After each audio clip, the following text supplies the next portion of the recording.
All right, Math 2, we are going to be on section 8.3. We're talking about tangent lines on page 488 in your books. Go down to this middle section here and we will define what a tangent is. A tangent is a line.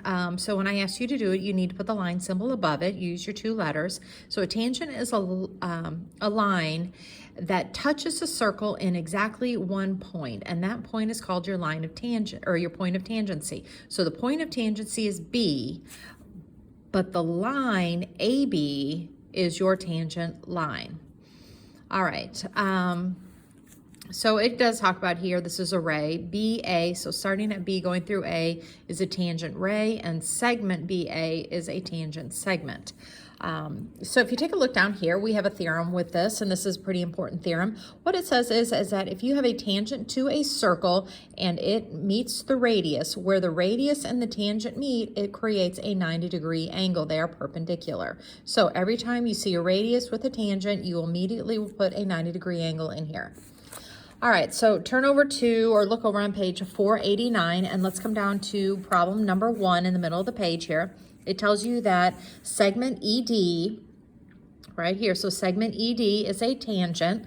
You should know that from O to D is a radii, because this whole thing is a diameter. So what we have is a 90-degree angle right here. And they're asking you to find X. Well, all they're asking you to do is to find the angle of a triangle where you already know 2. So you would take 180 minus 90 minus the 38, or just take 90 minus 38, and you should get 52. So X equals 52 degrees for here. You just have a triangle.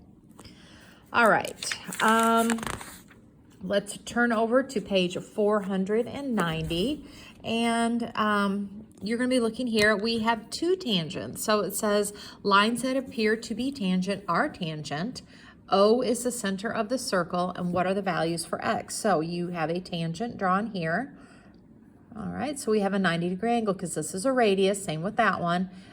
We have a 90-degree angle. Now we have a four-sided shape. All right, and if you have a four-sided shape, all four-sided shapes have to add together to get 360 degrees. So you have 90 and 90, which is 180. So these two have to add to 180. 180 minus 60, so X has to be 120-degree angle. All right, coming here, they're telling you this little bitty angle right here. This angle right here is 60. All right, so you know this one right here has to be 30 because we have a radius that meets a tangent. So you have a 90-degree angle right here. But if this is 60, you know this has to be 60 because you have an equilateral triangle. This right here is a radius. This right here is a radius, which means these two are the same, which means these two angles have to be the same. So we have a 60, 60, 60. That's an equilateral triangle inside of here. So if this is 60, this whole thing is 90, and they're asking for this X. Again, now I'm looking at this triangle right here. All right, X has to be 30. It's a 30, 60, 90 triangle. All right, let's take a look here. Let's go to the top of page 491, and we have a diagram up here. It's talking about a little STEM, which is your science and math put together. The circle over here at the right represents Earth, and you have a satellite. Is it? No, I think I'm making up words. All right, so the radius of the Earth is about 6,400 kilometers. All right, so that's your R right here. And find the distance D to the horizon that a person can see on a clear day. All right, so given the following at their heights above the Earth, all right, and round your answer to the nearest 1 kilometer. All right, so we're looking for D, and they are giving us H. So what it is, a person is 1 kilometer above Earth. How far out can they see? All right, so, all right, what they give us here is, this is 6,400 kilometers. Okay, this is 6,400 kilometers, which means this radius is also 6,400 kilometers. And the height of the person,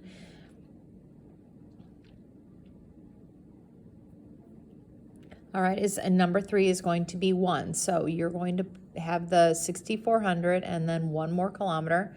So this whole thing in that first example is going to be 6,401. Remember, you have this 90-degree angle because they already put that in there. You have your tangent and your radius. And what you want to see is D. Find the distance D to the horizon that a person can see in a clear day from each of the following heights above the earth. So the height is 1. You want to find D. You have this. You can use your Pythagorean theorem. You are given 2 out of the 3 sides. Knowing if you take a look, that 6,401 is your hypotenuse. All right, so we're going to go to our calculators, and they want us to round this to the nearest tenth of a kilometer. So we're going to hit the square root. Oops, probably ought to turn it on. You want to hit the square root. We're going to take 6,401 squared minus the 6,400 squared. All right, looks like it's 113 kilometers. So the person, 0.1, because it's to the nearest 10th kilometer. So if a person is 1 kilometer above the earth right here, they can see across the horizon that far. All right, this one is given to us in meters. The height of the person standing is in meters, so you need to convert to kilometers. You move that over 3 spaces to your left. Remember, King Henry died by drinking chocolate milk or something like that. But this is your meters right here. To get to kilometers, you go 3 that way. 1, 2, 3, get 2.5 kilometers. All right, so this time you should be able to see further. The height of the person is 2.5 kilometers, so that will change this to 0.5 right here. So we're going to do the exact same thing. Hit your square root button, and you're going to take 6,402.5 squared. Did I hit minus last time? Hold on. Let me make sure I did that. Anyway, I got 178.9 kilometers. 178.9 kilometers because you are taking c squared minus one of your other squareds. So let me just make sure. I think I did, because that makes sense to me. But let me just double check. Sometimes I get to talking and I don't pay attention. Yep, I did hit minus. Okay. All right, this is just the converse of the other one. It just says if this is a 90-degree angle right here, then that has to be a tangent line. You know it's a radius. The question is it a tangent line? So yes, it is. All right, looking over here, you're just going to be doing a lot of Pythagorean theorem. They give you that to be 90 degrees, so you know that's a radius, and that's the question. What is the radius? So you're going to go to your calculator, and you will take the square root of, there's your c squared, minus your b squared or a squared, whichever one you want it to be. And we will get, well, it doesn't say, 6.6. Let's do it also in radical form. So to get your x, you will be taking 144 minus 100, which is the square root of 44. That breaks down into the square root of 4 times the square root of 11. So we also get 2 square root of 11. It doesn't really say which one they want it in, so we need to be able to do it in both. This is simplest radical form. There's rounded to your nearest tenth. All right, this one we do want to the nearest tenth. So again, we have the whole hypotenuse, and we have that one. So you will just go right to your calculator, and you will take that squared minus 14 squared. Okay, so 14.8 squared minus 14 squared. It looks like we get 4.8.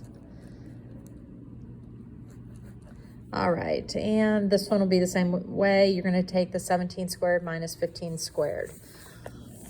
All right, over here, they want to ask, is it tangent? So what your question is going to be, is there a 90-degree angle right here? So if I have sides of 4, 7, and 8, 4, 7, and 8, does that make a 90-degree angle right here? Does 4 squared plus 7 squared equal 8 squared? So basically it's just asking you, is 16 plus 49 equal to 64? It is not, so that means this is not a tangent, no. Same here, you know this has to be this would be the angle that's in question right here. Is that a 90-degree angle? So you have these in order. Does 5 squared plus 15 squared equal 16 squared? It does not, so no, it isn't. Here, this is your one, so does 2.5 squared plus 6 squared equal your 6.5 squared? Let's see if it does.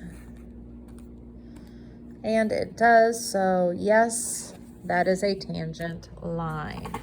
All right, down here, it says if two tangent segments share a common endpoint to the circle, then they are congruent. So they're starting at B, going tangent, starting at B, going tangent. All they're saying is this has to be congruent to this if they're starting at the same point. All right, so the distance from that point to the circle is the same. All right, so you come over here. I'm over on page 496, and it looks like we have a circle that's inscribed in. If this is 15, that means this has to be 15 because it's coming from P to X, P to Z. So from R to Z is 17. That means R to Y has to be 17 as well. And the perimeter is 88. So we don't know this distance and we don't know this distance. All right, and that's what they are asking us to do. So it gives us that the perimeter is 88. So I'm going to start with 88 and I'm going to subtract away the 30. That's from here and here, the 15 and 30. Or 15 and 15 is 30. So 88 minus 30. All right, then I'm going to subtract away 34, which is from there. And I'm left with 24 units. Well, the 24 has to get split, so each of these has to be 12 and 12. So the question is, what is the length from Q to Y? And you would say 12 centimeters. Okay. Over here, they just want, what is the perimeter of each of these? So again, we have that theorem that says from this point, if those are both tangents, so that has to be 8, that has to be a 6, that has to be a 9, that has to be a 16. Go through and add all of those together and you will have your perimeter. All right, let me know if you have any questions.